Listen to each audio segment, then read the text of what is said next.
Shaloum, fils de Jabef, régna la 39e année d'Ozias, roi de Juda. Un mois à Samarie. Menahem, fils de Gadi, monta à Tirtsta et vint à Samarie. Frappa dans Samarie Shaloum, fils de Jabef, et le fit mourir. Et il régna à sa place. On retombe dans le même travers, on retombe dans la même histoire, on retombe dans les mêmes successions au trône, qui sont des successions basées sur la mort, basées sur le meurtre, basées sur des familles différentes, évidemment. Et donc, on retombe dans une non-continuité des choses. Son passage a été aussi bref que celui de son prédécesseur, et aucun au fait n'est repris dans la parole de Dieu. Il n'a vraiment fait que passer. C'est là qu'il faut quand même se rendre compte que Dieu utilisait des rois pour être son bras vengeur, pour utiliser les hommes pour amener ses jugements, mais être le bras vengeur de Dieu ne veut pas nécessairement dire que l'on a un statut digne de Dieu. D'ailleurs, pour ça qu'il utilisait des peuples tels que les Babyloniens, les Syriens, les Assyriens et autres, pour apporter des jugements contre son peuple, mais ces gens n'étaient pas dignes de lui, c'était des idolâtres. Donc, c'est vrai qu'il faut être conscient de ça. C'est parce que Dieu va vous utiliser pour agir en son nom que vous êtes nécessairement digne de lui. Posons-nous toujours la question, c'est très important ça. Il y a des gens qui disent, oui, j'ai fait ça au nom de Dieu, j'ai fait ça au nom... Oui, ils ont fait ça au nom de Dieu. Mais parce qu'à ce moment-là, Dieu les a utilisés, mais ça a exacerbé leur orgueil, et en réalité, ils ne sont pas du tout dans les voies de Dieu, et ils ne se rendent pas compte de ça. Ils ne se rendent pas compte de ça. Vous savez, imaginez un instant un grand ministère qui a des millions de personnes qui le suivent, et qui commence à vivre une vie dissolue, ou qui vit une vie dissolue. Dieu ne va pas automatiquement le retrancher tout de suite de son piédestal. Il va d'abord faire lever d'autres ministères qui seront capables de prendre le relais, avant que toutes ces bêtises, toutes ces iniquités, tous ces péchés viennent à la lumière des chrétiens. Combien de ministères sont tombés, où on se dit « Oh, il est tombé de... » mais qui étaient dans l'erreur depuis des années. Mais cela ne voulait pas dire que Dieu ne les utilisait pas, parce que justement, à ce moment-là, personne n'était capable de prendre le relais, et que trop de brebis auraient été perdues, en réalité. Tout ça est voulu par Dieu, tout ça est calculé par Dieu. Et ici, Zacharie devait disparaître, le principe des prophéties devait être accompli en ce temps-là, et donc Shaloum a été son bras armé, mais Shaloum n'était pas digne de Dieu, et donc il a été aussi vite retranché que son prédécesseur. Alors Menahem frappa Trichash et tous ceux qui y étaient, avec son territoire depuis Tirtsa. Il la frappa parce qu'elle n'avait pas ouvert ses portes, et il fendit le ventre de toutes les femmes enceintes. Il fit ce qui est mal aux yeux d'Éternel, il ne se détourna point, tant qu'il vécut, des péchés de Jéroboam, fils de Nébat, qui avait fait pécher Israël. Menahem leva cet argent sur ceux d'Israël qui avaient de la richesse, afin de le donner au roi d'Assyrie. Il les taxa chacun à 50 cycles d'argent. Le roi d'Assyrie s'en retourna et ne s'arrêta pas alors dans le pays. On voit que progressivement, la machine est toujours en route. On voit que même s'il y a eu quelques éclaircies dans l'histoire d'Israël, l'Israël s'enfonce de plus en plus dans les ténèbres. Et ce nouveau roi, Menahem, est un roi sanguinaire. C'est un roi qui va aussi acheter à prix d'or la grâce assyrienne. Au lieu de se tourner vers Dieu, il préfère le compromis avec le monde, il préfère acheter la paix par de l'argent plutôt que de demander la protection de l'Éternel. Menahem se coucha avec ses pères et Pékachia, son fils, régna à sa place. La 50e année d'Azariah, roi de Juda, Pétachia, fils de Menahem, régna sur Israël. À Samarie, il régna 2 ans. Pékach, fils de Rémalia, son officier, conspira contre lui. Il le frappa à Samarie, dans le palais de la maison du roi, de même qu'Argob et Arié. Il avait avec lui 50 hommes d'entre les Galaadites. Il fit ainsi mourir Pékachia, et il régna à sa place. Le fait de fomenter comme ça des coups d'État, même si c'est la main de Dieu, même si c'est la volonté de Dieu, fait que le sang versé par celui qui voulait prendre la place de l'autre finissait par lui coûter la vie aussi. Et c'était complot sur complot. Et c'est vrai que comme dans le monde, on dit que on récolte ce que l'on sème, mais c'est une réalité, il ne faisait que récolter ce qu'il semait. La 52e année d'Azaria, roi de Juda, Pécache, fils de Remalia, régna sur Israël à Samarie. Il régna 20 ans. Du temps de Pécache, roi d'Israël, Tiglath-Péliser, roi d'Assyrie, vint et prit Ligion, Abel Beth Maaka, Janoach, Kédesh, Hatzor, Galaad et la Galilée, tout le pays de Nephtali, et il emmena captifs les habitants en Samarie. Le fait pour Israël de désobéir à Dieu a fait que le fardeau s'est alourdi de plus en plus. Et maintenant, le territoire commence à nouveau à être réduit. Et la population elle-même commence à payer le prix en connaissant les déportations vers la Syrie. Osée, fils d'Éla, forma une conspiration contre Pékach, fils de Remalia, le frappa et le fit mourir, il régna à sa place la 20e année de Jotan, fils d'Ozias. Une fois qu'un pays est affaibli, comme une église, c'est la même chose, une fois qu'un pays est affaibli, c'est clair que le chef n'est pas tout puissant. Il est peu fréquent. Et donc, automatiquement, les convoitises et tous ceux qui peuvent penser pouvoir prendre le pouvoir vont commencer à réfléchir et se dire, tiens, le roi n'est quand même pas si puissant que ça. Si moi j'arrive à le renverser, je vais pouvoir régner à sa place. Et c'est pour ça qu'on a une succession de coups d'État, aussi proches les uns des autres, où chacun cherche par le sang à prendre l'autorité du pays. Et Pécache est victime comme les autres de ce phénomène-là. C'est pour ça que nos églises doivent être construites sur des ministères forts. Un ministère fort, c'est un ministère qui est fondé sur le roc, sur la connaissance de la parole, et qui est oint du Saint-Esprit. À partir du moment où les ministères d'une église sont fondés sur le roc et baptisés du Saint-Esprit et oint du Saint-Esprit, il va être très difficile de pouvoir les désarçonner. Et ça, c'est important.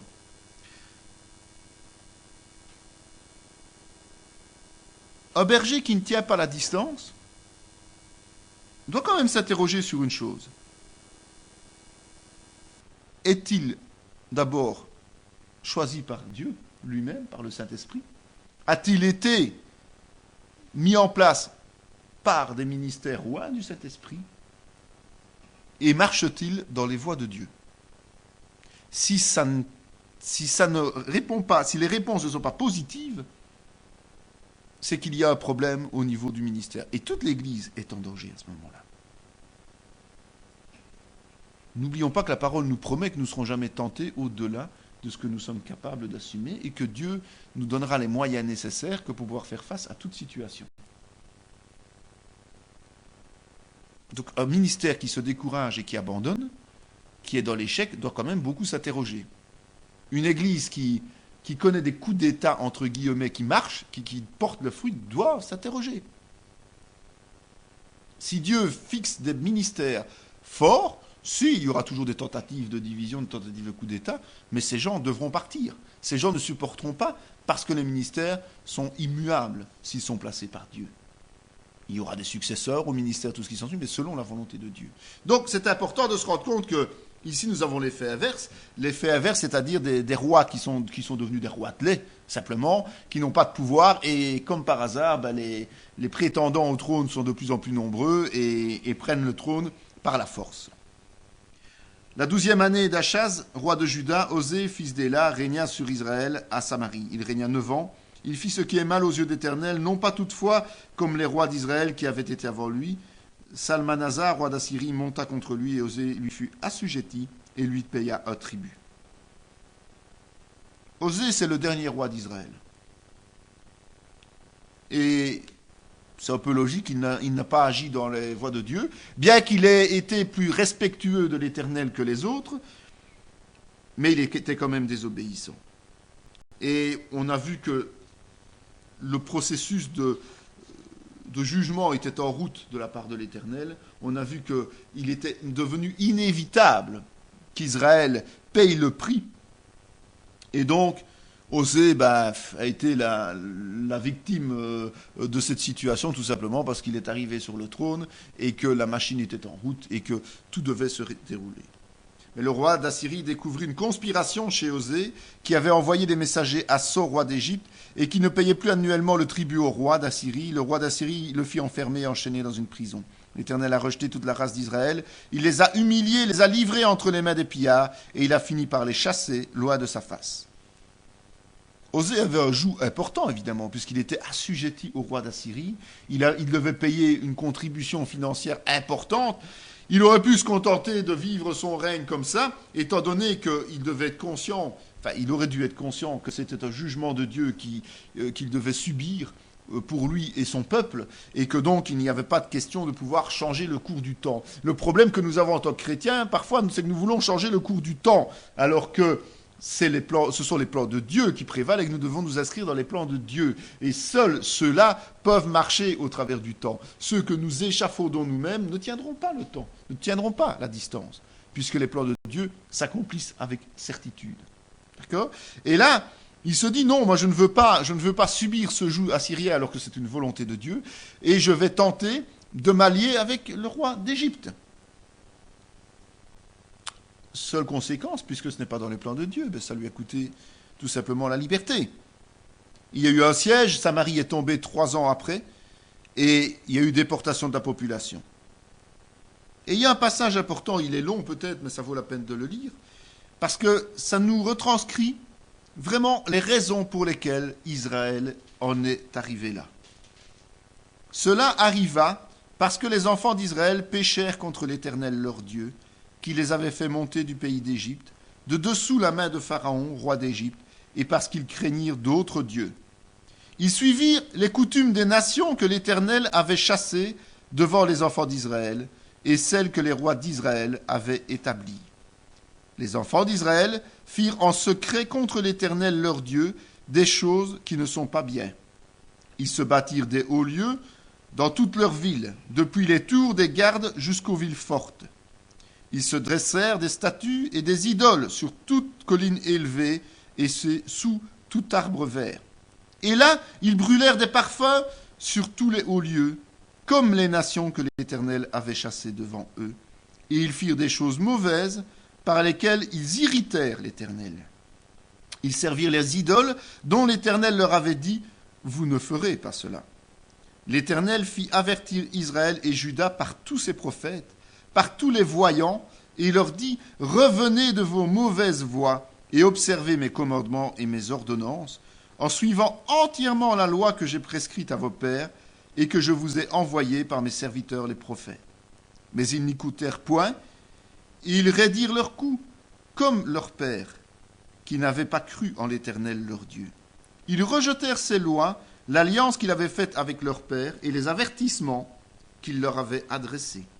Ils allèrent après des choses de néant et ne furent eux-mêmes que néant, et après les nations qui les entouraient et que l'Éternel leur avait défendu d'imiter. Ils abandonnèrent tous les commandements de l'Éternel, leur Dieu, ils se firent 2 veaux en fonte, ils fabriquèrent des idoles d'Astarté, ils se prosternèrent devant toute l'armée des cieux, et ils servirent Baal. Ils firent passer par le feu leurs fils et leurs filles, ils se livrèrent à la divination et aux enchantements, et ils se vendirent pour faire ce qui est mal aux yeux de l'Éternel, afin de l'irriter. Aussi l'Éternel s'est-il fortement irrité contre Israël, et les a-t-il éloignés de sa face.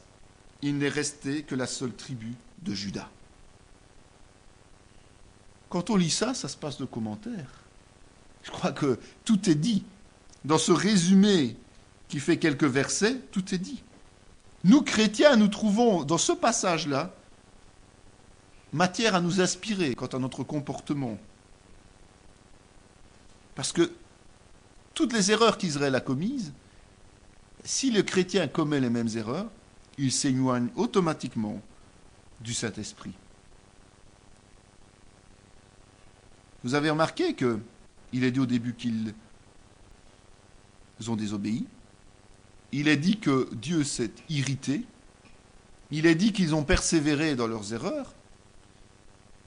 Et puis il est dit qu'ils ont persévéré pour irriter Dieu, on n'en serait pas au blasphème de l'Esprit Saint? C'est-à-dire persévérer dans la désobéissance, au point que non seulement Dieu est irrité, mais au point qu'ils ont provoqué Dieu malgré les nombreux rappels qu'ils ont reçus. C'est une succession d'événements, une succession de désobéissance, une succession progressive malgré les nombreux rappels et les envoyés qu'ils ont reçus, les envoyés de l'Éternel. Et on voit que pour finir, ils ont agi pour irriter Dieu, et que là, Dieu les a éloignés définitivement de sa face. Le roi d'Assyrie donna cet ordre: faites-y aller l'un des prêtres que vous avez emmenés de leur captivité, qu'il parle pour s'y établir, et qu'il leur enseigne la manière de servir le Dieu du pays. La terre d'Israël, c'est une terre choisie par Dieu. C'est un choix de Dieu. Ce n'est pas un choix des hommes. À cette époque, lorsque l'on envahissait un territoire, lorsque l'on gagnait un territoire et qu'on voulait asseoir sa domination, on déplaçait les habitants. Et donc, le roi d'Assyrie a déplacé des Israéliens vers la Syrie, et en même temps, il a pris d'autres nations qui étaient ailleurs pour les ramener vers Israël. C'était une manière d'avoir une mainmise dessus, parce que le temps que les nations, les populations s'installent et s'habituent au pays, eh bien, il n'y avait pas de danger qu'ils construisent une armée, parce qu'en plus, il fallait cultiver autrement, peut-être, élever autrement, c'était pas du tout la même structure, donc il fallait s'organiser. Ce sont des déplacements forcés, soyons clairs, donc ils ne faisaient pas ça par gaieté de cœur. Mais on voit que les populations qui sont déplacées sur Israël connaissent un problème particulier. C'est qu'ils, s'ils n'arrivaient pas à adorer Dieu, ils mouraient. Bêtes sauvages ou n'importe quoi, mais en tout cas, ils étaient, par la force des choses, amenés à servir Yahvé. Donc Dieu, lui, était sur son territoire et voulait que sur ce territoire, quels que soient les habitants, ils soient respectés.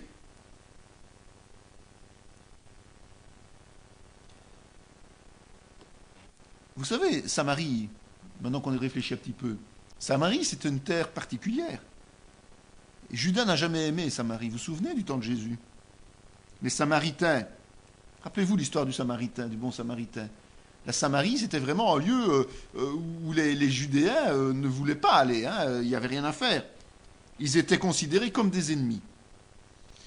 Et je pense que c'est dû au fait qu'il y a eu ce changement de population. Ce n'était plus en fait des tribus d'Israël qui étaient là. Il y avait certainement quelques petits relents, quelques-uns qui étaient restés, mais c'était en fait des populations qui avaient été amenées de force et qui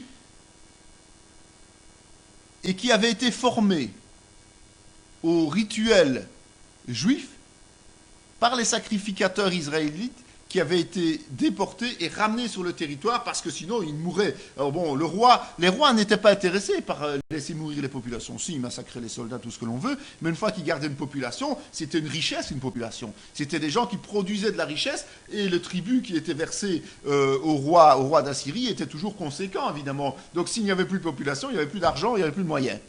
Donc ce qu'ils voulaient, c'était avoir des populations rentables.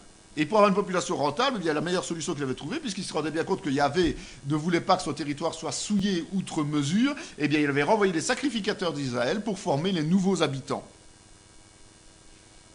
Ils craignaient aussi l'Éternel, et ils se créèrent des prêtres de hauts lieux, pris parmi tout le peuple. Ces prêtres offraient pour eux des sacrifices dans les maisons des hauts lieux, ainsi ils craignaient l'Éternel, et ils servaient en même temps leur Dieu, d'après la coutume des nations d'où on les avait transportés. Et à mon avis, de bonne foi, ils ont, eux, recréé un culte polythéiste très particulier en Samarie. En fait, ils reprenaient leur croyance et en même temps, ils incluaient dans leur foi l'Éternel avec tout ce qui tournait autour des rites.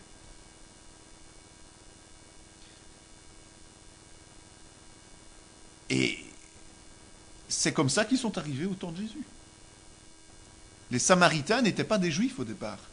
C'était des populations déplacées, mais qui étaient judaïsants. Parce qu'en fait, elles agissaient selon les rites qu'elles connaissaient, simplement parce que ça avait été enseigné, mais elles avaient de polythéisme extraordinaire, de l'idolâtrie extraordinaire, mais qui pour eux était tout à fait naturel.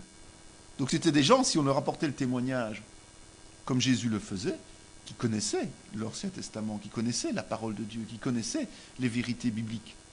Donc ce n'étaient pas des étrangers aux Écritures. Et Jésus disait des choses quand même assez fortes à ce niveau-là. Et on les comprend mieux à la lumière de ce passage-ci.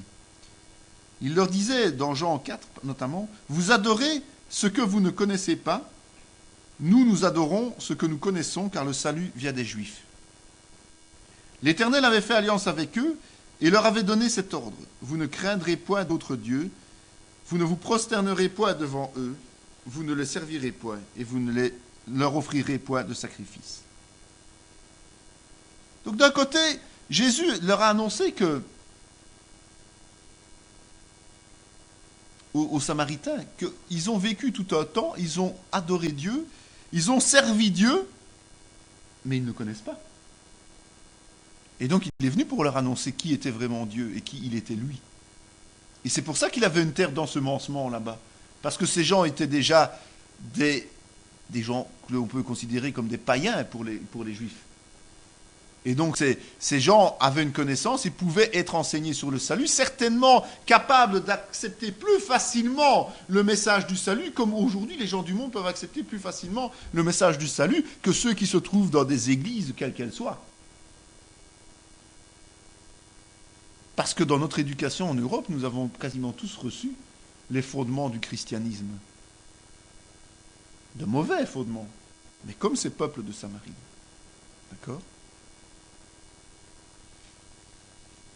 Et donc l'Éternel avait fait alliance avec eux.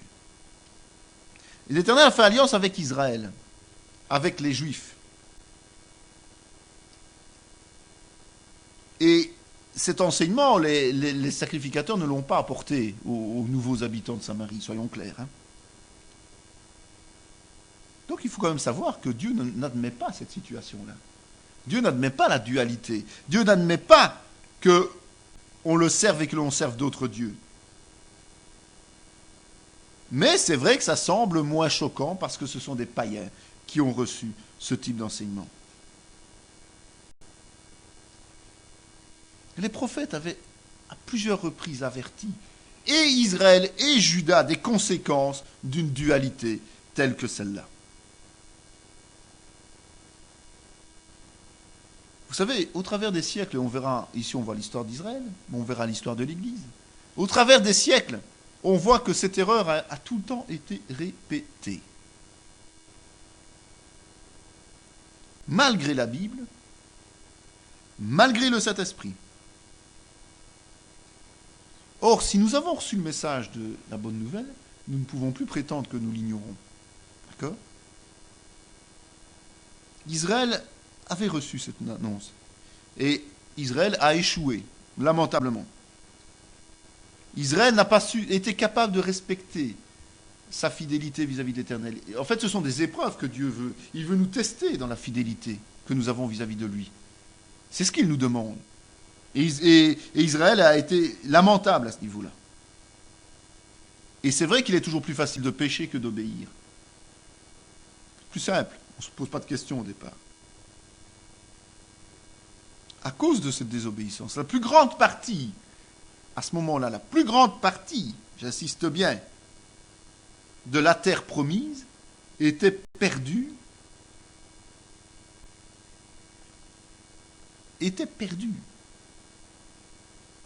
Ça veut dire que Dieu avait promis un territoire à son peuple, et cette perte a encore des conséquences aujourd'hui.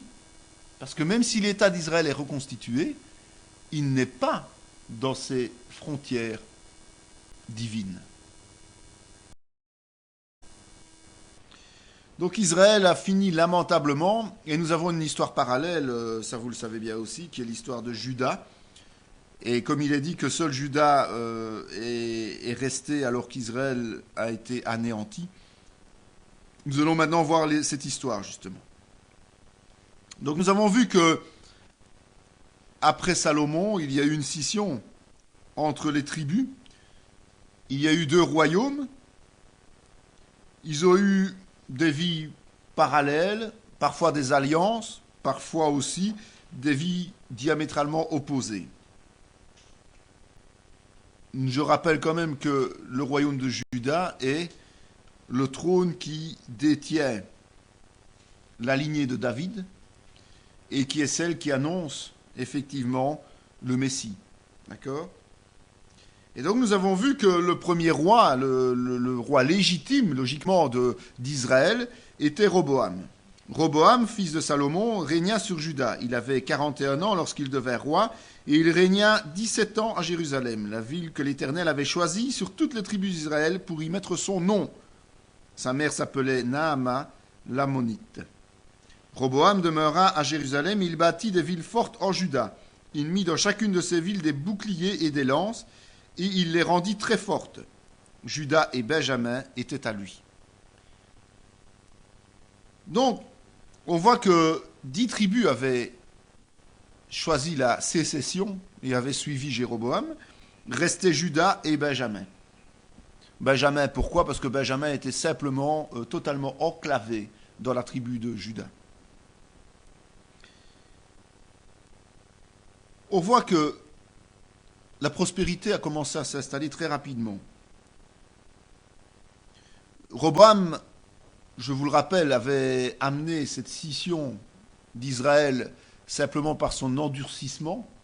Et donc, quand Jéroboam a pris le pouvoir dans les tribus du Nord, il devait avoir une crainte principale, c'était de se faire manger tout cru par Jéroboam. Et la seule alternative qu'il ait trouvée, c'est de renforcer ces villes, donc de construire des places fortes. Et c'est pour ça, à mon avis, que la prospérité s'est installée simplement par crainte. Les sacrificateurs et les Lévites qui se trouvaient dans tout Israël quittèrent leur demeure pour se rendre auprès de lui, car les Lévites abandonnèrent leurs banlieues et leurs propriétés et vinrent en Juda et à Jérusalem, parce que Jéroboam et ses fils les empêchèrent de remplir leurs fonctions comme sacrificateurs de l'Éternel. Ceux de toutes les tribus d'Israël qui avaient à cœur de chercher l'Éternel, le Dieu d'Israël, suivirent les Lévites à Jérusalem pour sacrifier à l'Éternel, le Dieu de leur père.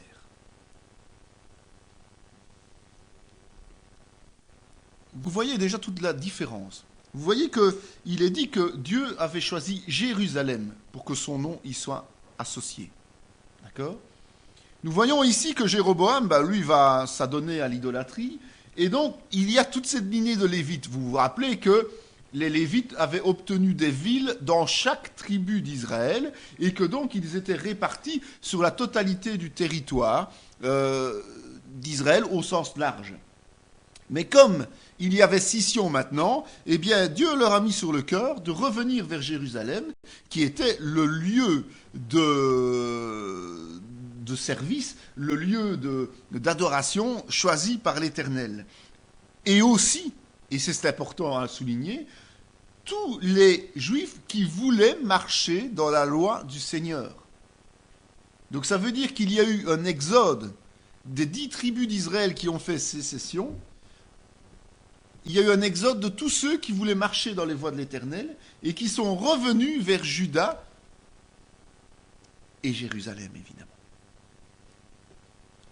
Ça ne pouvait augurer qu'un avenir normalement bénéfique, puisque tous les Lévites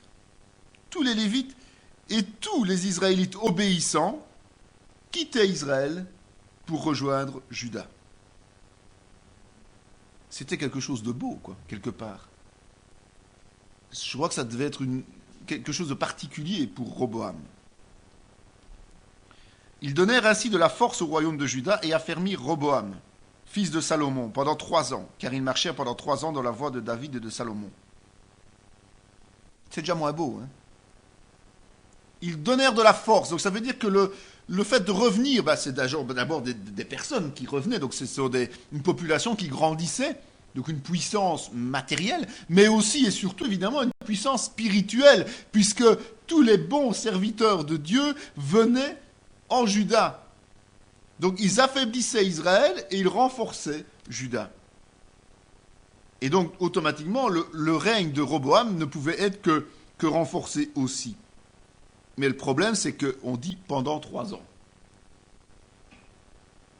Pendant 3 ans, pourquoi ? Parce que pendant 3 ans, cet élan de retour au Seigneur faisait qu'ils étaient dans les voies de l'obéissance.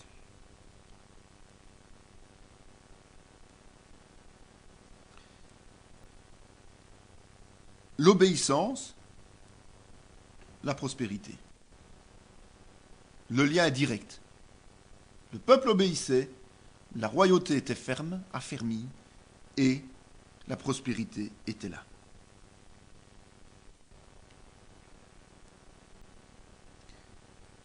Roboam était quelqu'un d'intelligent. Et il avait trouvé le truc. Pour éviter justement, parce qu'il était un roi devenu puissant, pour éviter d'être débordé par ses sujets et par ses proches, il donnait des responsabilités à chacun en les dispersant sur tout le territoire. Et il leur permettait de vivre confortablement. Donc ce n'était pas quelqu'un qui voulait tout pour lui, mais pour asseoir son pouvoir, eh bien, il disséminait tous les hommes forts du pays un peu partout dans le royaume, pour ne pas qu'ils puissent se liguer ensemble, et il leur permettait de vivre confortablement.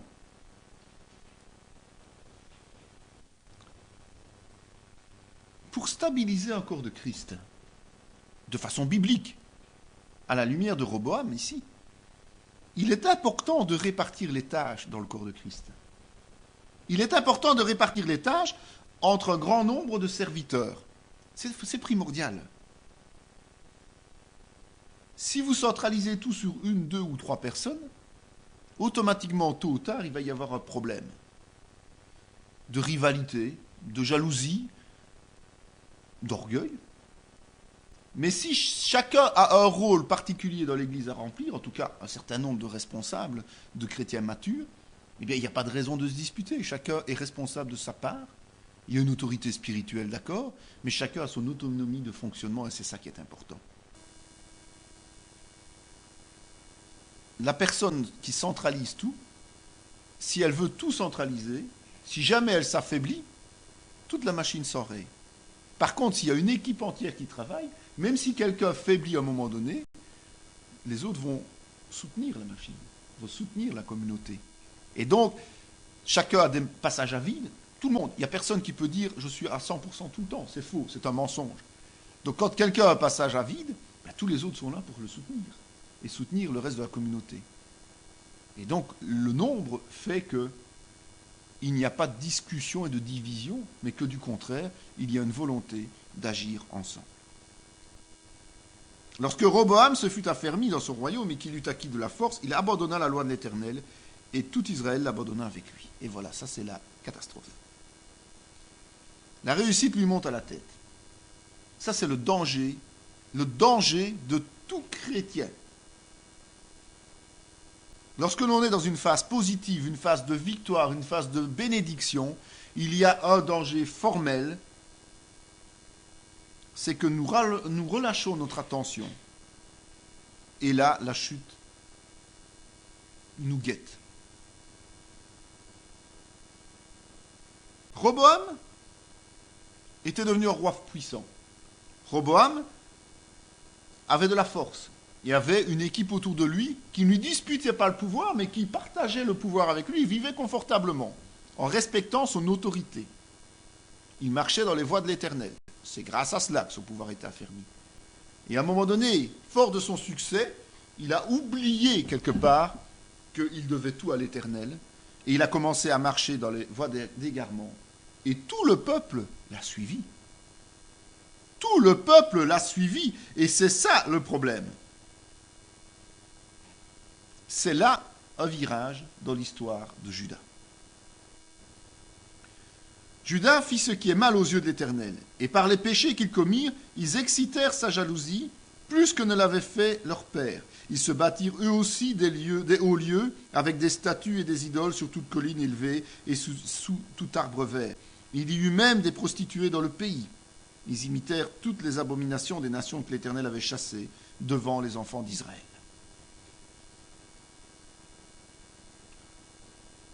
À ce moment-là, et très peu d'années après la prise de pouvoir de Roboam, eh bien, Juda était l'identique d'Israël. Elles rivalisaient, mais non plus dans l'obéissance à l'Éternel, mais dans les abominations qu'elles pouvaient commettre. Tant le roi, et chaque fois dans l'histoire d'Israël, on voyait qu'ils firent ce que le roi avait fait et de ce comportement avait entraîné Israël dans les dérives, eh bien on voit qu'ici, c'est la même chose. Le roi entraîne tout son peuple dans la déchéance. Et les deux rois rivalisent. Ils rivalisent au niveau de l'abomination, de tout ce qu'ils peuvent commettre. Alors, Shemaja, le prophète, se rendit auprès de Roboam et des chefs de Juda, qui s'étaient retirés dans Jérusalem à l'approche de Shishak. Et il leur dit, ainsi parle l'Éternel, vous m'avez abandonné, je vous abandonne aussi, et je vous livre entre les mains de Shishak. La sanction tombe immédiatement. Tant que Roboam marchait dans les voies, tant que le peuple marchait dans les voies, il a pu affermir son règne et avoir une ère de paix et vraiment un royaume puissant, avec la bénédiction des Lévites, avec la bénédiction de tous ceux qui observaient la volonté de Dieu. Une fois que l'orgueil a pris le dessus et qu'il a abandonné les voies de l'Éternel pour pouvoir régner par lui-même, eh bien, une fois qu'il a ainsi agi, automatiquement, la sanction de Dieu est tombée. Jérusalem et le temple ont été pillés par les Égyptiens. Les chefs d'Israël et le roi s'humilièrent et dirent « L'Éternel est juste, comme Roboam s'était humilié. L'Éternel détourna de lui sa colère et ne le détruisit pas entièrement. Et il y avait encore de bonnes choses en Juda. » On voit que là, il y a une réaction contraire à celle d'Israël. C'est qu'ils se rendent compte que ce qui leur tombe dessus est une sanction de Dieu, est un jugement immédiat de Dieu. Ils se rendent compte que leur action a été, que leur comportement a entraîné cette action d'Égypte. Et là, ils ont la bonne réaction, la repentance. Et le fait qu'il y ait repentance permet le salut pour Juda. Il y a un joug qui est là, c'est certain, il y a des conséquences à leur désobéissance qui seront permanentes, ou en tout cas qui vont durer un certain temps, mais Juda est sauvé des mains d'Égypte. Et il est même dit que Juda semble moins perverti qu'Israël. Et pour cause, puisque Roboam a marché dans les voies avec son peuple, et que c'est un moment d'égarement qui a fait qu'il est chuté. Ce n'est pas depuis le début que cela se passe. Non, c'est une première chute. Il y eut toujours guerre entre Roboam et Jéroboam. Évidemment, on a vu que Jéroboam s'est hissé sur le trône de façon illégitime, dirons-nous. Quoi que ce soit de nouveau une décision du Seigneur, avec une malédiction qui avait été prononcée par le Seigneur. Mais évidemment, ces deux hommes ne pouvaient pas se sentir. C'est sûr et certain que Roboam en voulait à Jéroboam d'avoir pris cette partie du territoire, avait d'ailleurs voulu aller dès le départ conquérir cette partie du territoire. Et cette rivalité, eh bien, automatiquement, s'est transmise à leurs peuples respectifs. Et donc, les 10 tribus d'Israël ne savaient plus sentir les tribus de Juda et Benjamin, et vice-versa, évidemment. C'est le danger qui guette aussi les églises. La division.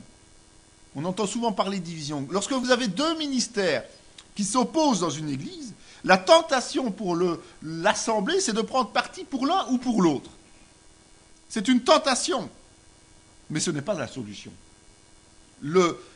L'assemblée devrait rester neutre dans ce genre de situation et laisser à Dieu la direction des événements plutôt que de vouloir prendre position pour l'un ou pour l'autre. C'est Dieu qui avait tranché, c'est Dieu qui avait décidé qu'il y aurait scission du trône dans ce cas-ci. Mais est-ce que, parce que Dieu avait décidé qu'il y aurait scission, les deux rois devaient-ils se détester? Non, ils devaient accepter cette situation. Si dans un problème de division dans une église, nous prenons le parti de laisser la volonté de Dieu s'accomplir, nous saurons à ce moment-là qui nous devons suivre. Nous saurons comment aller de l'avant. Parce que c'est la sagesse de Dieu qui va nous permettre de prendre du recul, d'observer et de nous laisser guider. Il y aura toujours des gens qui vont essayer d'influencer les autres, qui vont essayer de leur imposer un choix. Mais les êtres humains chrétiens remplis de l'esprit ne sont pas Dieu, je vous le rappelle quand même. Encore moins s'ils ne sont pas remplis d'esprit. C'est Dieu qui place souverainement qui il veut, où il veut, quand il veut, pour le bien de tous. Donc attention de ne pas prendre parti dans des divisions de façon irréfléchie, mais parce que vous serez tous amenés tôt ou tard à vivre des situations de division. Si vous rentrez dans le ministère et que vous avez sous votre autorité une assemblée, vous aurez tôt ou tard des difficultés à gérer, ça fait partie de notre boulot aussi de serviteurs de Dieu. Vous aurez beaucoup de faux serviteurs, des faux prophètes, les antéchrists, la parole nous le dit, et de plus en plus, il y en aura. Donc, soyons attentifs, si nous sommes dans une assemblée de ce type-là, de ne pas nous laisser entraîner par les sentiments, de nouveau, par les influences, parce qu'il y a toujours des gens qui cherchent à influencer, mais laissons-nous diriger par le Saint-Esprit, prenons du recul, ayons la sagesse et l'intelligence renouvelée, et là, Dieu nous parlera avec certitude. Roboam se coucha avec ses pères, il fut enterré avec ses pères dans la ville de David. Sa mère s'appelait Naama l'Ammonite. Et Abijah, son fils, régna à sa place. La 18e année du règne de Jéroboam, fils de Nébat, Abijah régna sur Juda. Abijah ressemblait son père. Et c'est vrai qu'ils ont fait repentance, mais ils n'ont pas nécessairement, enfin Roboam a fait repentance, mais n'a pas nécessairement corrigé la totalité de ses travers. Et donc, Abijah a vu son père agir, et il a agi de la même manière, en péchant contre l'Éternel. Mais à cause de David, l'Éternel, son Dieu, lui donna une lampe à Jérusalem, en établissant son fils après lui, et en laissant subsister Jérusalem. Car David avait fait ce qui est droit aux yeux d'Éternel, il ne s'était détourné d'aucun de ses commandements pendant toute sa vie, excepté dans l'affaire d'Uri, le Héthien. Israël, si vous vous en souvenez, a été rapidement condamnée. Même si elle a perduré au travers des siècles, elle a été rapidement condamnée à disparaître purement et simplement. Juda avait une particularité qu'Israël n'avait pas. Alors qu'elle était aussi fautive qu'Israël, c'est qu'elle était en possession de la promesse de Dieu. Et quelle promesse? Celle faite à David, le trône de David, Juda, Jérusalem, la ville de David. David, on dit qu'il n'y a qu'une seule faute qui lui a été imputée de la part de l'Éternel, c'est son histoire avec Uri, l'adultère et le meurtre. Mais il avait fait repentance, rappelez-vous, et il avait payé le prix fort puisqu'il avait perdu son fils. Il avait accepté cette sentence de Dieu. Et David va être le fil conducteur au travers de toute la continuité de l'histoire de Juda jusqu'au retour de Jésus-Christ. C'est David qui est le fil conducteur de toute l'histoire d'Israël, dans tout ce que nous allons voir et tout ce que nous allons étudier. Et le Messie sera issu de cette lignée, évidemment.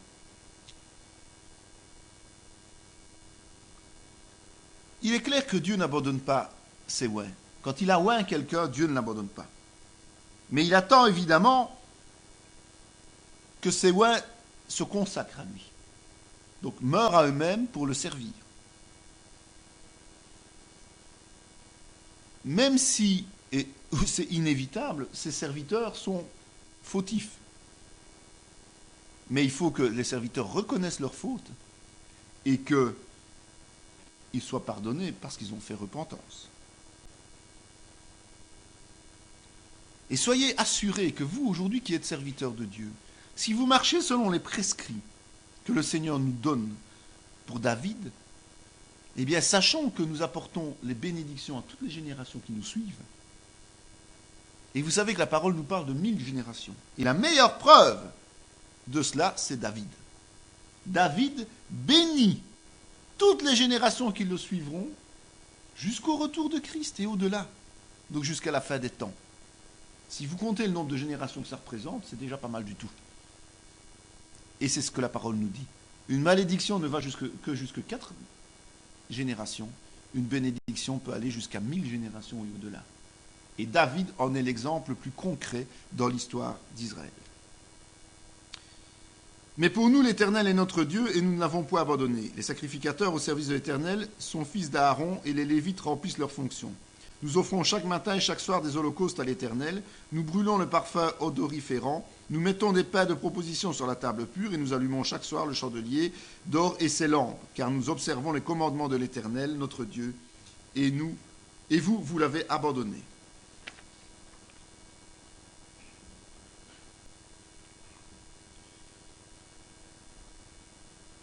Jéroboam est aussi quelqu'un de vicieux, vous l'avez compris. Il se savait détenteur de la couronne qui normalement revenait légitimement à Roboam. Il savait qu'il était un usurpateur, même si c'était une décision de Dieu. Et donc, pour pouvoir conserver sa couronne, il a dû persuader les tribus d'Israël en prenant comme exemple les erreurs que Roboam commettait, à cause de son jeune âge, bien sûr.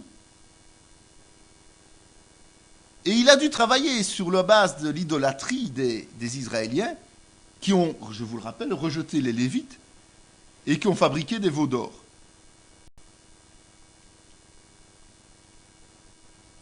Mais ce qui est très étonnant, c'est que ici, Abijah avait une certitude. C'est qu'il pensait marcher dans les voies de l'Éternel. Il pensait marcher dans les voies de l'Éternel, alors que Jéroboam, de l'autre côté, était en train de souligner toutes les erreurs de son père Roboam. Et lui pensait être dans les voies pour une seule raison. Et laquelle, à votre avis? Mais celle qui disait qu'il obéissait à tous les prescrits de Dieu. Et pourquoi pensait-il obéir à tous les prescrits de Dieu? Parce que les sacrificateurs et les Lévites étaient ceux qui pratiquaient tout le rituel.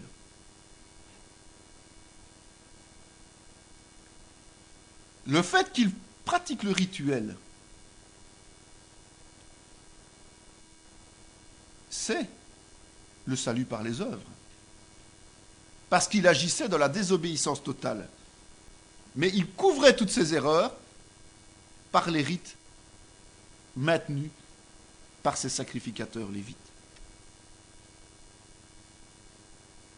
Or, nous avons vu que si le Juda était protégé par l'Éternel, ce n'était pas à cause de ces rites, mais à cause justement de David, uniquement à cause de David.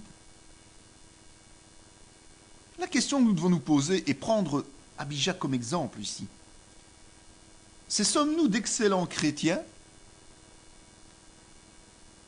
parce que les ministères sont consacrés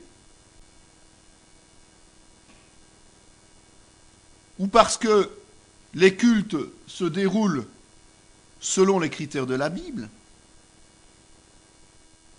parce que nous lisons la Bible chaque jour et parce que nous prions. Est-ce pour ça que nous sommes d'excellents chrétiens?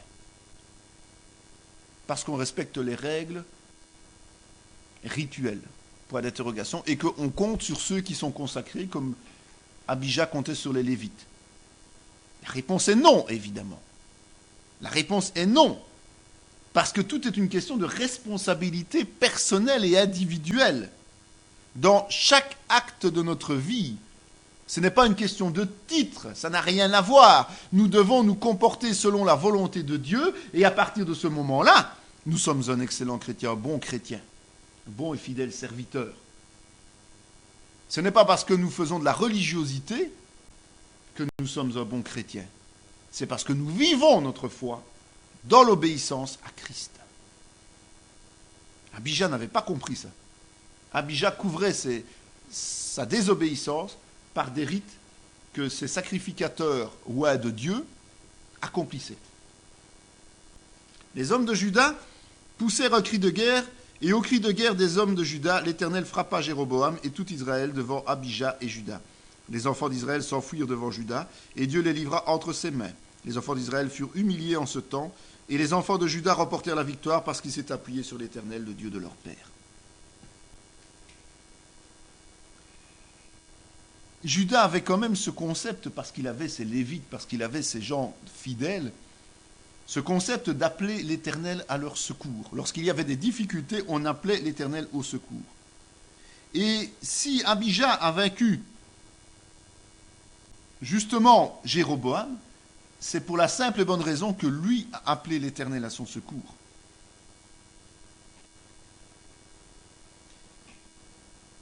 Mais ça n'empêchait pas que les deux territoires étaient définitivement séparés et qu'il n'y aurait plus d'unification, de réunification des territoires. Abija se coucha avec ses pères et on l'enterra dans la ville de David, et Asa, son fils, régna à sa place. De son temps, le pays fut en repos pendant 10 ans.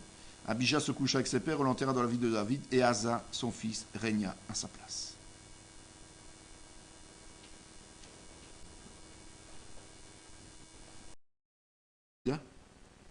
La 20e année de Jéroboam, roi d'Israël, Asa régna sur Juda. Asa fit ce qui est droit aux yeux de l'Éternel, comme David son père.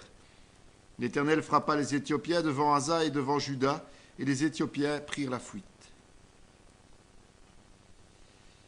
Le fait que Asa était, comme David, quelqu'un de respectueux de l'Éternel, était quelqu'un qui avait à cœur de faire la volonté de Dieu, comme son père, c'est son père, son arrière-grand-père, arrière-arrière-arrière-grand-père, nous sommes bien d'accord, David, eh bien, les conséquences étaient directes. C'est qu'il était un guerrier puissant, un guerrier qui arrivait à conquérir, qui pouvait s'appuyer sur l'Éternel pour vaincre ses ennemis. L'Esprit de Dieu fut sur Azaria, fils d'Obed, et Azaria alla au-devant d'Asa et lui dit, « Écoutez-moi, Asa et tout Juda et Benjamin, l'Éternel est avec vous quand vous êtes avec lui. Si vous le cherchez, vous le trouverez, mais si vous l'abandonnez, il vous abandonnera. Pendant longtemps, il n'y eut plus pour Israël ni vrai Dieu, ni sacrificateur qui enseignât ni loi. Mais au sein de leur détresse, ils sont retournés à l'Éternel, le Dieu d'Israël. Ils l'ont cherché et ils l'ont trouvé. Vous donc, fortifiez-vous et ne laissez pas vos mains s'affaiblir, car il y aura un salaire pour vos œuvres. » C'est une équation toute simple avec Dieu. Et elle est toujours d'actualité aujourd'hui. Où on sert Dieu correctement et l'on prospère, aujourd'hui spirituellement principalement on s'entend, ou on l'abandonne et on meurt spirituellement. Pourquoi ne pas y penser plus souvent? Ça, c'est la question qu'on peut se poser. Pourquoi ne pensons-nous pas, tout simplement, lorsque nous avons tendance à laisser la chair prendre le dessus dans nos vies, ne pensons-nous pas à cette équation toute simple? Suivre Dieu, c'est vivre. Ne pas le suivre, c'est mourir. C'est vrai que dans ce passage-ci, on souligne une chose primordiale. Il n'y a pas assez d'enseignement. C'est vrai que c'est la détresse qui a amené le peuple vers Dieu, mais il manque d'enseignement. Or, un peuple qui manque d'enseignement meurt. Le peuple de Dieu, le corps de Christ qui n'a pas d'enseignement, est un corps de Christ qui meurt. Donc cela veut dire que non seulement, lorsque nous sommes désespérés, nous crions à Christ pour qu'il vienne nous sauver, mais lorsque nous sommes sauvés, nous avons besoin d'être enseignés pour rester dans les voies de l'Éternel. Cela veut dire aussi que nous devons nous laisser enseigner et nous devons nous enseigner par nous-mêmes. Il ne faut pas attendre que toute la nourriture descende comme ça du ciel. L'Esprit nous enseigne, c'est un fait, mais nous devons aussi faire notre part du travail. On sait aussi que les œuvres, non pas les œuvres faites comme les hommes le font, comme les hommes l'accomplissent, mais les œuvres faites par la foi, les œuvres qui sont le fruit de la foi, sont rétribuées à leur juste valeur. Rappelez-vous, quand Jésus parle justement des récompenses dans les cieux, c'est exactement ça. Ce sont les œuvres que nous accomplissons sur base de notre foi. Une foi vivante, c'est une foi qui agit.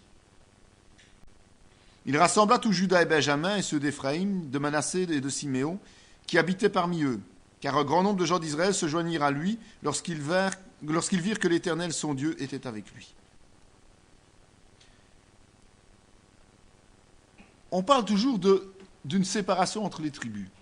On parle d'une séparation entre la tribu de Juda, Benjamin compris, et les 10 tribus d'Israël. Nous avons déjà vu précédemment que quand les 2 tribus se sont scindées, quand les 2 moitiés se sont scindées, un grand nombre de croyants, un grand nombre de gens qui pratiquaient la loi dans les 10 tribus d'Israël sont venus se joindre à Juda.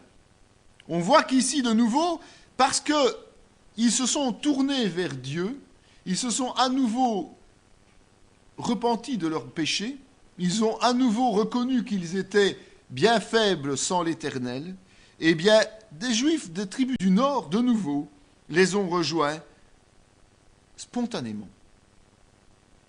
Le fait d'être chrétien, de vivre dans les voies du Seigneur, de montrer que le Seigneur bénit et au travers de toutes nos actions, et montrer que nous sommes différents des autres, eh bien fait que des gens nous rejoignent. Des gens, peut-être d'autres églises, peut-être de corps de Christ, mais aussi des non-chrétiens, évidemment, et c'est le but principal. Peut-être des chrétiens qui se sont endormis parce que, faute d'enseignement, faute de vie dans leur église, faute de vie dans leur vie spirituelle,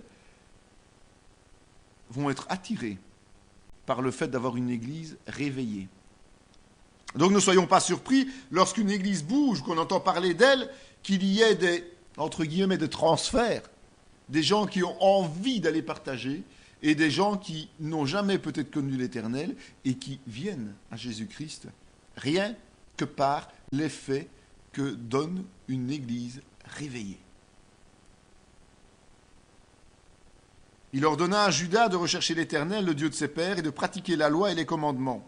Ils jurèrent fidélité à l'Éternel à voix haute, avec des cris de joie et au son des trompettes et des cors.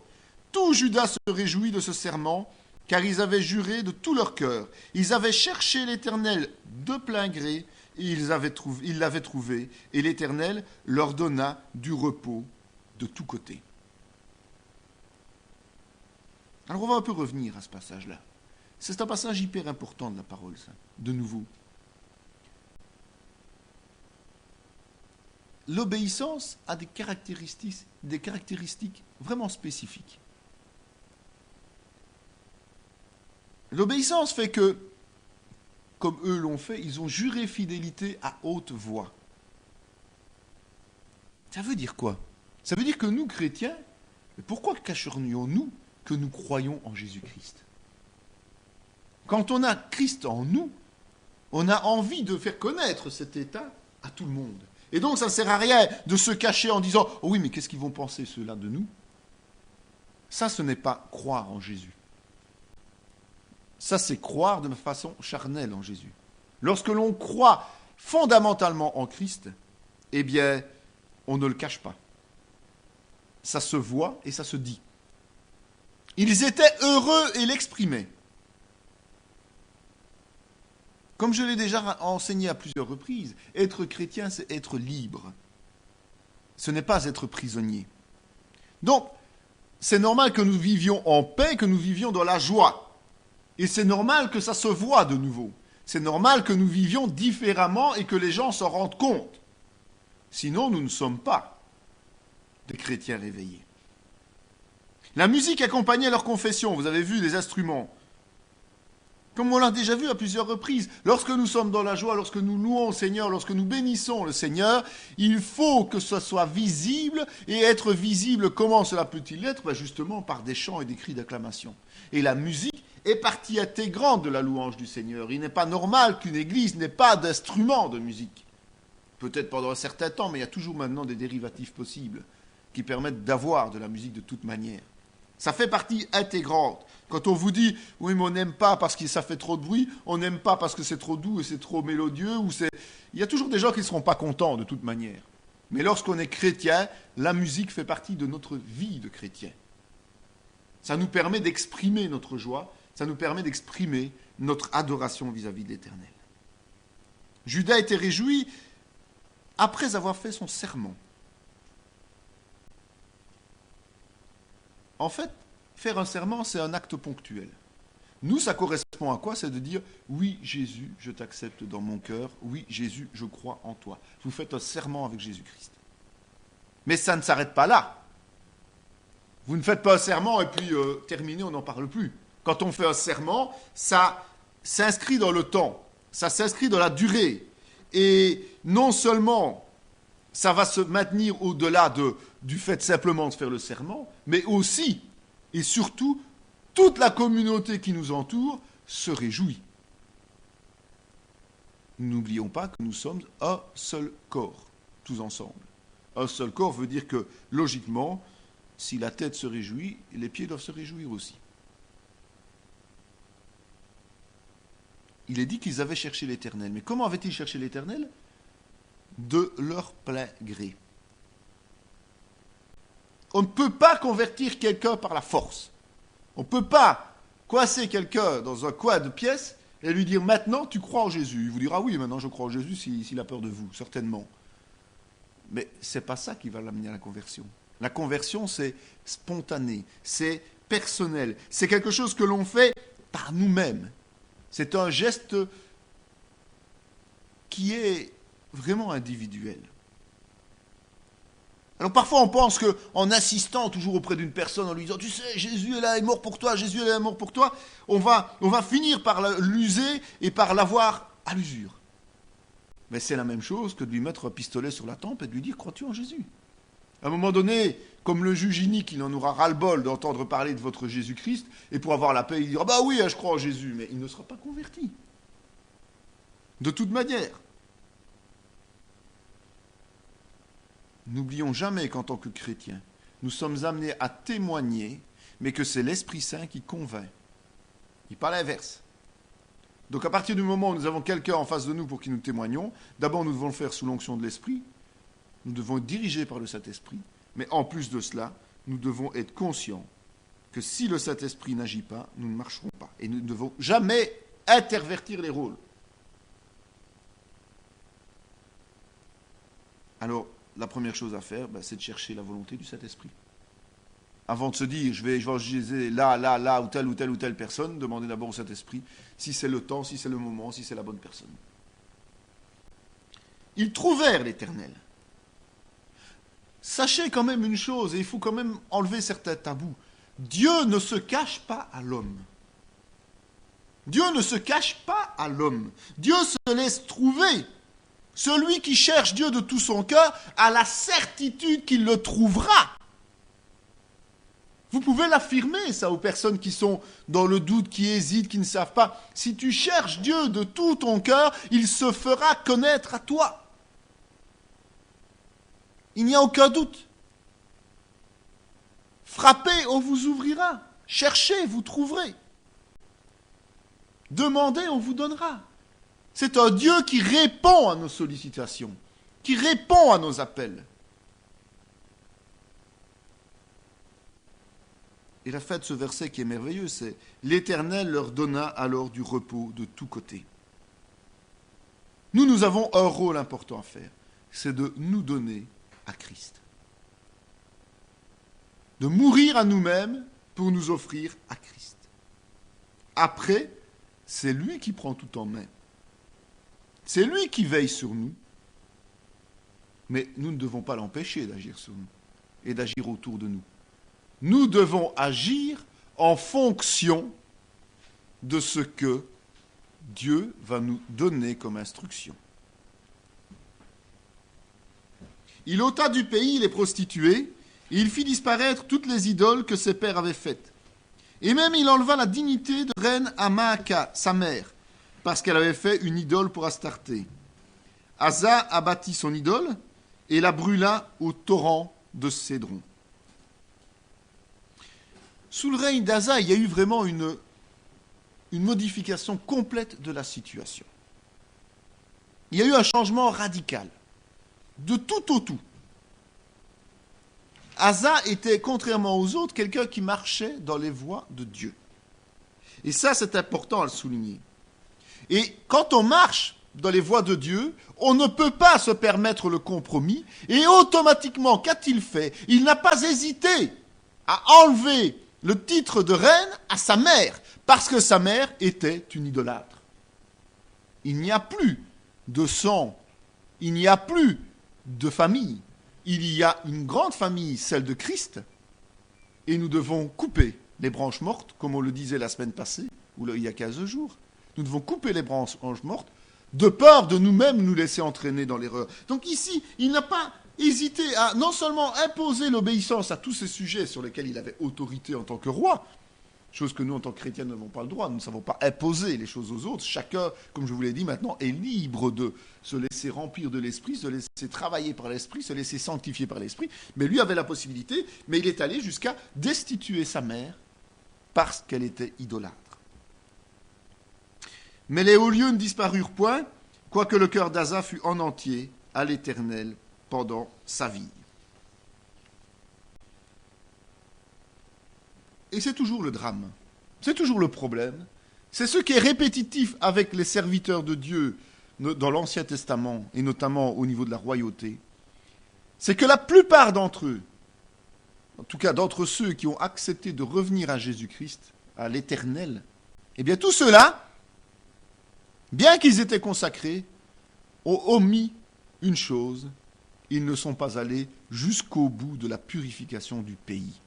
Et presque chaque fois, ce qui est resté, ce sont les autres endroits de prière et d'adoration, les autres temples qui étaient dévoués aux faux dieux, les hauts lieux qui étaient les endroits où les hommes se rassemblaient pour adorer de fausses divinités.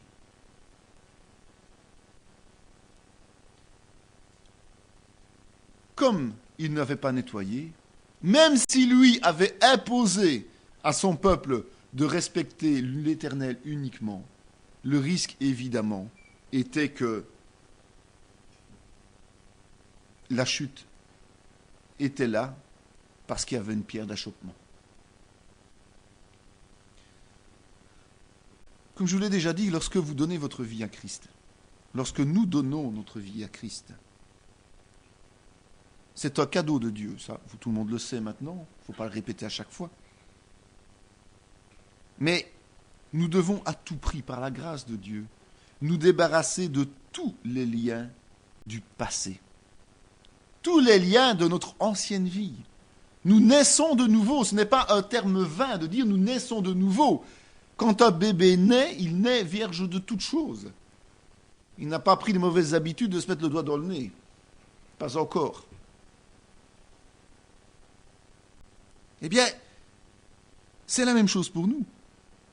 Si nous acceptons encore, si nous tolérons encore dans notre vie l'une ou l'autre transgression par rapport à la parole de Dieu, si nous acceptons de laisser un péché présent ou une mauvaise habitude présente dans notre vie, nous maintenons un risque, une occasion de chute à tout moment. Et au moment où nous serons le plus faibles, évidemment, c'est là que Satan va réactiver dans notre tête cette occasion de chute. Cette sensation qui va nous sembler ne plus être si grave, parce que nous sommes un peu déconnectés de Dieu. Et comme tout le monde, nous avons tous des passages à vide. Et c'est à ce moment-là que Satan va utiliser les liens du passé que nous n'avons pas nettoyés.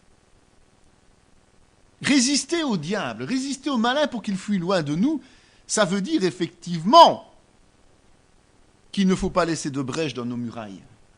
Ça veut dire que on ne peut pas laisser de trous dans nos cuirasses. Imaginez un soldat de l'époque romaine avec une cuirasse, s'il avait des trous dans sa cuirasse, il suffit qu'une flèche mal placée tombe et c'est fini, il est mort. Hein. Eh bien avec le diable c'est pareil. Notre cuirasse spirituelle doit être étanche à toute tentation, et pour qu'elle soit étanche à toute tentation, il faut qu'à l'intérieur de nous il n'y ait plus ces tentations. Sinon c'est laisser un trou béant dans notre cuirasse spirituelle. Alors, comment arriver à ça ? Tout simplement en laissant le Saint-Esprit nous convaincre de péché. Et quand il nous convainc d'un péché, c'est de nous en repentir, comme toujours, autant de fois que nécessaire, de demander pardon et d'aller de l'avant. C'est tout simplement ça.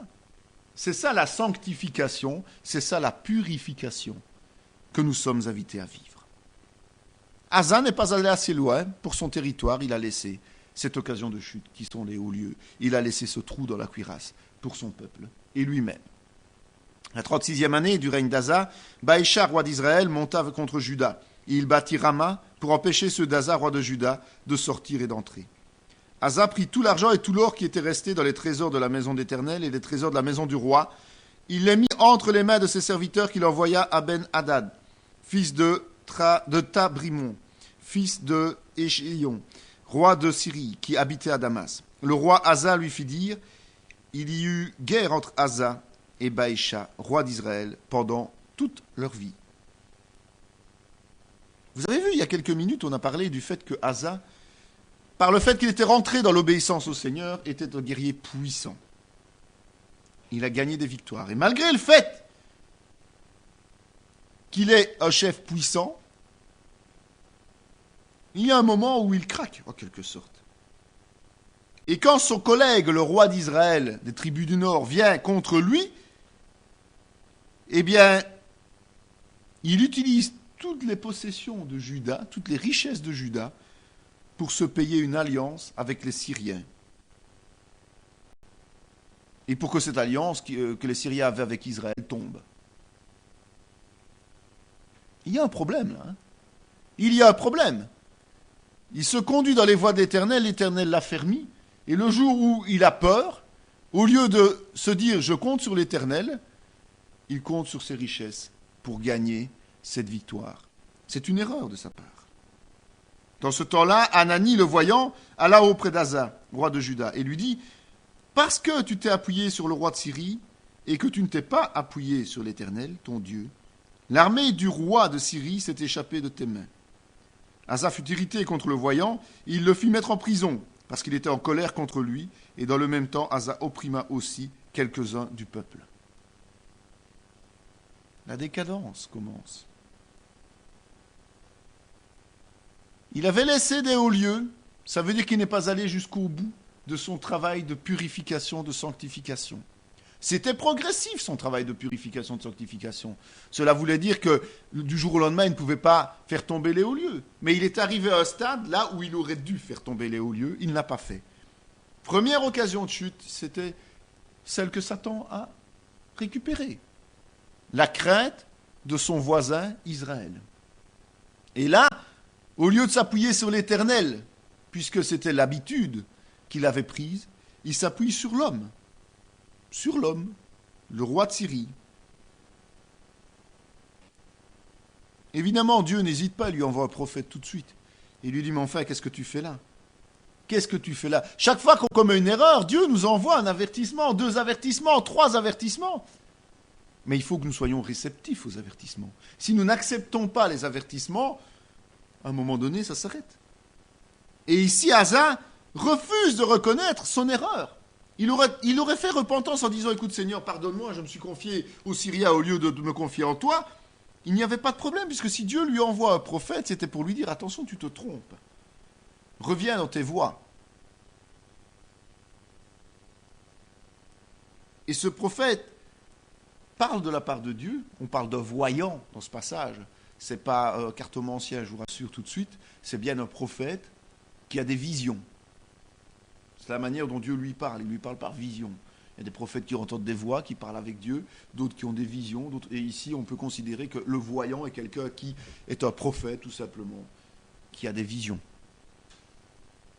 Et il va au-delà de se dire, non seulement je vais ne pas croire ce qu'il me dit, je ne vais pas écouter ce qu'il me dit, mais en plus il le réprime et il le met en prison. Et alors qu'il était un roi puissant et conciliant avec ses sujets, il devient, quelque part, quelqu'un de beaucoup plus répressif, même avec ses sujets. On voit que rien que le fait de ne pas avoir abattu les hauts lieux l'amène à commettre des erreurs qui le rendent moins agréable, on va dire.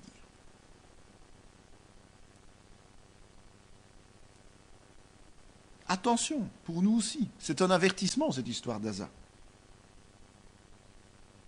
Il faut toujours s'assurer d'une chose, surtout lorsque nous travaillons avec des non-chrétiens, c'est d'être sûr que le Seigneur agrée cela. C'est très important. Imaginons, vous faites une œuvre à l'extérieur à partir de votre église. Vous travaillez dans le système Ça peut être un club de jeunes attaché à l'église et vous faites venir des non-chrétiens, vous travaillez avec des non-chrétiens. Soyez sûr que c'est la volonté de Dieu. Souvent on dit, c'est pour les évangéliser, ça va marcher. Soyez sûr que c'est bien pour les évangéliser et que ça va marcher, que ce n'est pas pour remplir votre salle et pour pouvoir bien s'amuser. Soyez sûr que c'est agréé par Dieu. Première chose. Posez-vous la question de savoir si vous n'avez pas pris des non-chrétiens parce que vous n'avez pas assez de chrétiens pour le faire, c'est-à-dire assez de serviteurs. Et que la volonté de Dieu est plutôt de travailler uniquement avec des chrétiens pour justement réaliser autre chose que ce que vous imaginez. Dieu veut peut-être travailler avec vous pour faire de l'évangélisation chez les non-chrétiens, mais ne veut pas intégrer les non-chrétiens dans votre activité de base, c'est-à-dire l'activité organisée. Parce que, comme pour Asa avec le roi de Syrie, rappelez-vous ce qu'il a fait. Il a payé le roi de Syrie pour que le roi de Syrie brise son alliance avec le roi d'Israël. Et vous pensez que le monde agit autrement, vous, aujourd'hui? Si aujourd'hui, vous trouvez des compromis avec des gens du monde pour faire des activités, si demain, quelqu'un leur propose quelque chose de plus agréable, ils vont vous laisser tomber pour faire la chose la plus agréable. Croyez-moi.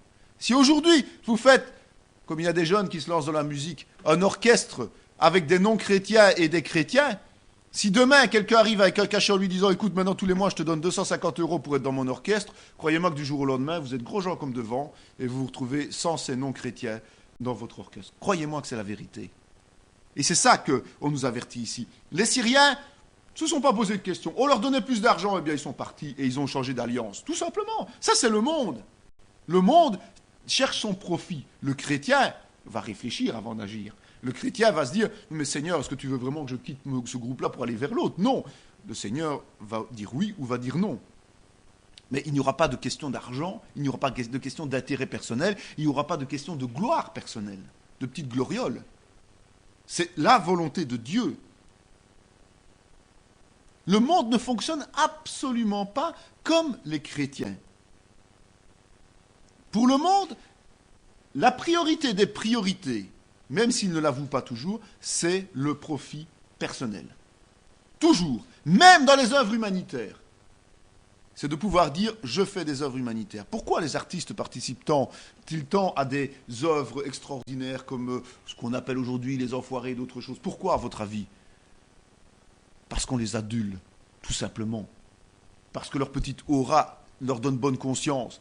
Parce que les millions qui vont claquer au poker ou dans leurs soirées bon chic, bon genre, sont justifiés par le fait qu'ils font quelque chose pour les pauvres. Voilà pourquoi il y a un problème avec le monde. Le monde ne fera jamais rien sans chercher son propre profit. Nous, chrétiens, notre priorité, je vous rappelle quand même, notre unique priorité, c'est Jésus-Christ. C'est Jésus-Christ. Ce n'est pas notre profit personnel, c'est Jésus-Christ et l'œuvre de Christ. L'erreur, elle arrivera toujours. L'erreur n'est pas grave si elle est suivie de repentance. Si lorsque le Saint-Esprit, comme dans le cadre d'Asa, si Dieu nous avertit du problème au travers d'un frère, d'une sœur, au travers d'un serviteur, au travers de l'Esprit Saint qui nous parle en direct aussi, parce que bien souvent, il nous parle d'abord en direct avant d'envoyer des serviteurs nous rappeler à l'ordre. Il nous parle déjà et on est conscient que l'on n'est plus tout à fait dans les voies, même si on ne veut pas l'admettre, même si on ferme les yeux. Eh bien, si on est à l'écoute, c'est pas grave. On revient dans les voies de Dieu. L'erreur arrive à tout le monde, absolument tout le monde. Il n'y a personne qui peut prétendre avoir passé une vie chrétienne sans jamais avoir commis d'erreur. S'il dit ça, c'est qu'il est déjà dans l'erreur. Donc, rassurons-nous. Ok? Mais attention, de ne pas nous obstiner, comme Asa l'a fait, une fois qu'il est prévenu et qu'il commence à s'obstiner. Parce que l'obstination fait que, insidieusement, notre façon d'être, de réagir et d'agir change sans qu'on s'en rende compte même soi-même. Et on peut tenir des discours tout à fait à côté de la plaque. On peut faire des actes, on peut réaliser des actes qui sont tout à fait en dehors de la volonté de Dieu en pensant servir Dieu. Donc attention, l'exemple d'Asa est vraiment frappant dans ce cas-là. La 39e année de son règne, Asa eut les pieds malades au point d'éprouver de grandes souffrances. Même pendant sa maladie, il ne chercha pas l'Éternel, mais il consulta des médecins. Tout son règne était fort et puissant, uniquement pour une chose, il était fondé sur le roc, c'est-à-dire Dieu. Il a été aveuglé par le fait qu'il n'est pas allé au bout de son ministère, en réalité. C'est toujours important d'aller au bout de la vision de Dieu, de ne pas s'arrêter en route, parce que quand on s'arrête en route, il reste quelque chose qui pose problème. Ici, c'était les hauts lieux, je le rappelle. Eh bien, alors qu'il avait amené la paix à son peuple, il avait amené la joie dans son peuple, eh bien, par sa désobéissance, par le fait de refuser qu'il avait commis une erreur, une seule erreur, eh bien, il a été aveuglé, il a aveuglé son peuple, évidemment. Et même lorsqu'il est devenu malade, parce que vous pouvez penser, et moi je pense que cette maladie était encore un appel de Dieu en lui disant « Écoute mon gars, mais qu'est-ce que tu fous là? Tu es en train de te planter complètement, tu es dans l'erreur. Et cette maladie-là est causée par ta désobéissance. » Ça ne veut pas dire que toutes les maladies sont causées par la désobéissance, je vous le rappelle. Mais cette maladie-là était causée par sa désobéissance. Comme ça, le Seigneur le rappelait à l'ordre en disant « Écoute, maintenant tu es malade, compte sur moi, rappelle-moi, prie et demande que je vienne intervenir dans ta vie. » Eh bien non. Il a fait appel au médecin. Ça ne veut pas dire qu'il ne faut pas faire appel au médecin. Soyons clairs. Mais dans le monde chrétien, on a tout inversé maintenant. Quand on est malade, on ne parle pas d'une petite grippe, on ne parle pas de mal de crâne, mais quand on a vraiment un problème de maladie, on doit d'abord aller voir les anciens. Demander qu'on prie avant d'aller voir le médecin. Parce que grâce au fait que l'on prie, l'Esprit va diriger soit vers la guérison instantanée, soit la guérison par un processus, soit vers des médecins qui vont agir de la meilleure manière possible. Soit aussi à la mort physique, parce qu'on doit mourir de quelque chose un jour. Mais nous sommes préparés à ce moment-là.